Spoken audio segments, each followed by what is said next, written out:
The board is set across the NFL, and the silence in our franchise is deafening. There's heavy buzz floating around the coaching staff, and last-minute calls could come back to haunt us down the road. What in the world is hiding behind the scenes at training camp? If this actually happens, our entire trajectory is going to flip 180 degrees. So smash that like button and stay till the end, because this could change everything. The faithful have been screaming at the top of their lungs for a splash in the wide receiver market, demanding that the front office bring in a heavy hitter to add some real depth to our offense.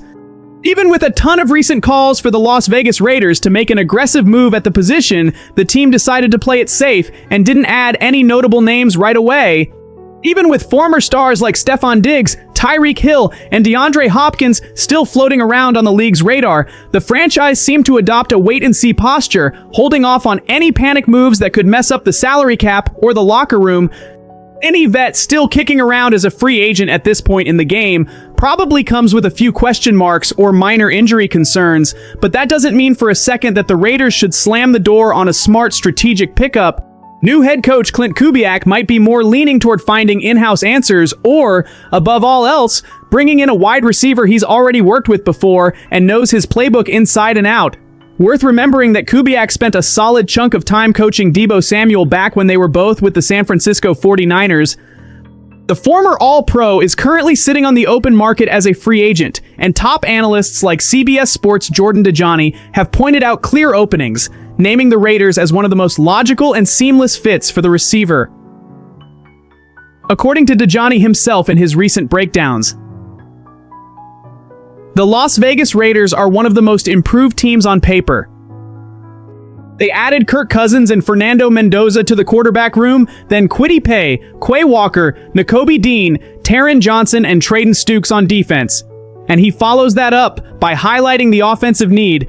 With Trey Tucker, Jalen Naylor, Jack Beck, and Dante Thornton Jr., receiver could still be a weak area. Pairing a veteran slot weapon like Samuel with a veteran quarterback like Cousins makes sense. As it stands, Brock Bowers is the only trustworthy offensive weapon in Sin City. And when you look at his recent track record, Samuel is coming off a solid, consistent year with the Washington Commanders, where he racked up around 727 receiving yards.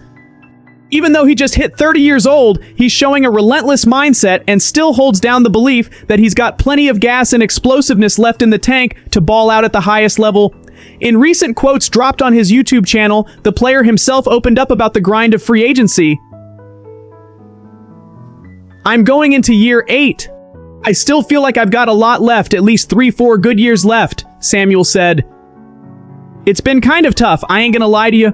All the free agency stuff going on, waking up in the morning, looking at your phone, seeing if your agent texted you and said, 'This team is interested,' or stuff like that. And it's been kind of a roller coaster. I've been through a lot, not just the bag.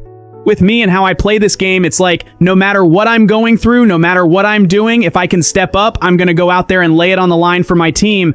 But it brings up the unavoidable question, is Samuel actually the custom-fit answer for the Raiders? Scheme-wise, he's not quite the true X-receiver our deep passing game desperately needs to stretch the field.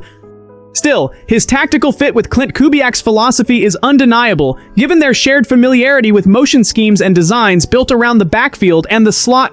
He might not be that pure gadget play guy from early on in his career anymore, but he proved last year that he can still run crisp routes and pick up yards after the catch with plenty of authority. If the price tag is right and his salary demands aren't crazy, signing Samuel would be a super logical, low-risk move for the front office in Las Vegas. From the player side of things, the hunger to pull on the jersey of a franchise starved for rings and closer to a Super Bowl run weighs heavily on the scale. Is that a brilliant market steal or a risky move that could cap the young core's upside? And that's not even the scariest part of what's going on behind the scenes, because training camp creeping up brings some harsh realities for vets who defined eras across the NFL. With preseason workouts right around the corner, veteran free agents are starting to face that brutal choice between grinding it out or hanging up the cleats for good. And for a few legendary names who rolled through our franchise, the cycle looks like it's reached a permanent end. According to reporting from KPRC insider Aaron Wilson, there are strong expectations that veteran defensive lineman Denico Autry is going to officially announce his retirement this offseason, wrapping up a stellar run in the pros. For anyone who doesn't remember or wants to dig into our trenches history, Autry kicked off his NFL journey as an undrafted free agent with the Raiders back in 2014. Even without the hype of hearing his name called on draft weekend, he showed an insane work ethic and earned playing time in 10 games right out of the gate as a rookie. Over 4 seasons repping the silver and black, he cemented himself in the defensive rotation and racked up 18 starts. Later on, he ended up signing with our division rivals, the Indianapolis Colts, where he flat out blew up and turned into a feared household name across the league. His consistency was so high that he posted 3 separate seasons with massive marks of 9.0 or more sacks, splitting high-impact stints between the Colts and the Tennessee Titans. For a lot of die-hard fans and franchise analysts, letting him walk in free agency years back is still viewed as one of the biggest front office blunders of the Reggie McKenzie era. During his final stop in the league, Autry suited up for the Houston Texans, anchoring one of the most feared and efficient defensive units in the NFL. Even at 35 years old, he still managed to chip in 3.5 crucial sacks, proving his pass rush instincts were still razor sharp. It's hard to imagine there wasn't a market for his services, but if this retirement gets made official, he calls it a career with a whopping 65.5 career sacks, a massive achievement for an undrafted guy. Looking back at the historical context, that legendary 2014 draft class for the Raiders goes down as one of the most paradoxically brilliant and frustrating stretches in franchise history. That was the draft that locked down defensive monster and former Defensive Player of the Year Khalil Mack, while also landing Derek Carr as the team's all-time leading passer. On top of them, the front office found foundational pieces like Gabe Jackson, TJ Carey, Justin Ellis, and Shelby Harris, all carving out long careers in the league. Autry, even though he came in undrafted, was part of that exact same wave of rookies, if management back. Then had the foresight to keep guys like Harris, Autry, and Mack together, the Raiders could have built an absolute legend of a pass rush that would have dominated for over a decade, miscalculations that cost us dearly and left a stain on that front office's legacy. Looking at the present and the immediate future, the coaching staff has been desperately trying to patch up the defensive line over multiple seasons, constantly running into a wall when it comes to depth and consistency. Outside of our absolute superstar Max Crosby, the rest of the unit lacked foundational stability. There is a real glimmer of hope, though. Writing recently for ESPN, reporter Ryan McFadden noted that the front office managed to level up the talent on the defensive line through the moves they made this offseason. He came back, even though he technically didn't leave. The Ravens backed out of a verbal trade agreement that would have sent the all-pro edge rusher to Baltimore, and he returned to Las Vegas with more help on the edge. And he spotlighted the heavy reinforcement. Pay totaled 30.5 sacks in 5 seasons with the Indianapolis Colts, including 20.5 in their final 3 years. Las Vegas also re-signed Malcolm Kuntz on a 1-year deal. Kuntz is more than a year removed from a knee injury that caused him to miss the entire 2024 season. Getting these guys in the building and adding that support means the coaching staff can finally manage Crosby's snap count smartly, keeping his tank full and his body fresh, while the team finally cranks up the heat on opposing quarterbacks. Is this defensive overhaul finally going to plug those historic leaks in the trenches? Hold on, though, because what's coming up next hits right at the heart of our defense's future and sparks some intense debates about high-stakes gambles. The Las Vegas Raiders have a million legitimate reasons to be hyped for the 2026 season.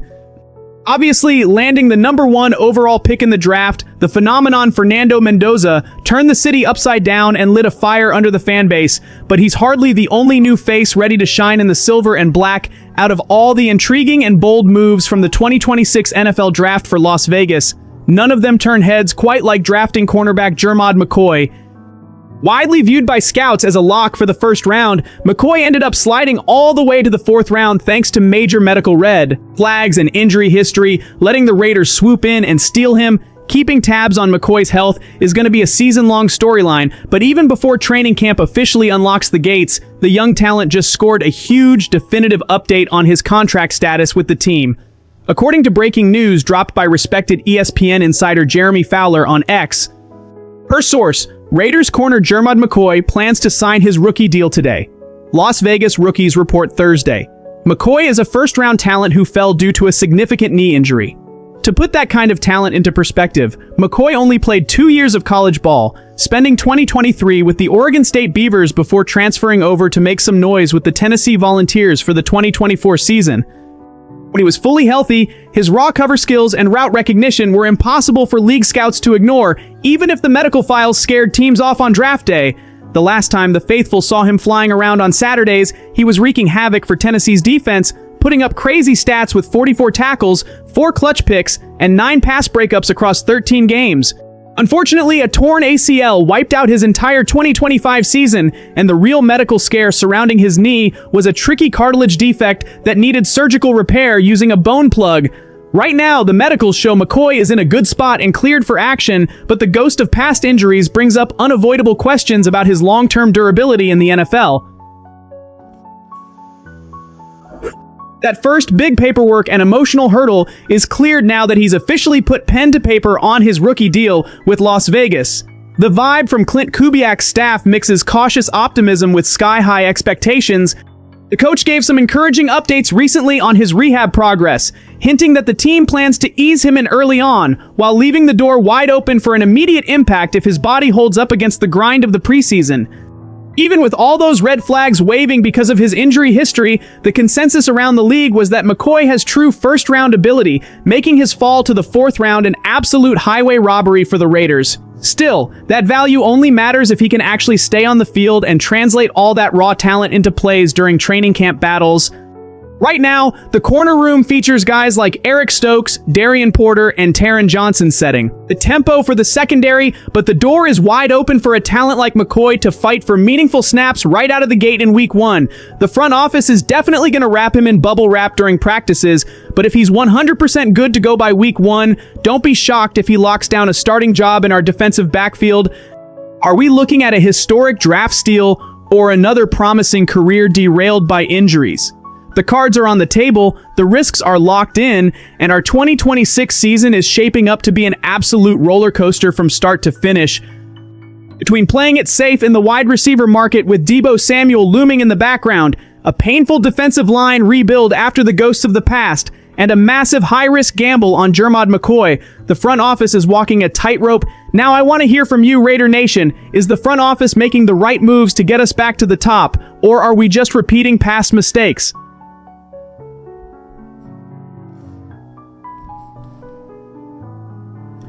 Drop your thoughts, let's hear it in the comments below, and you already know, keep that flag flying high. Till next time!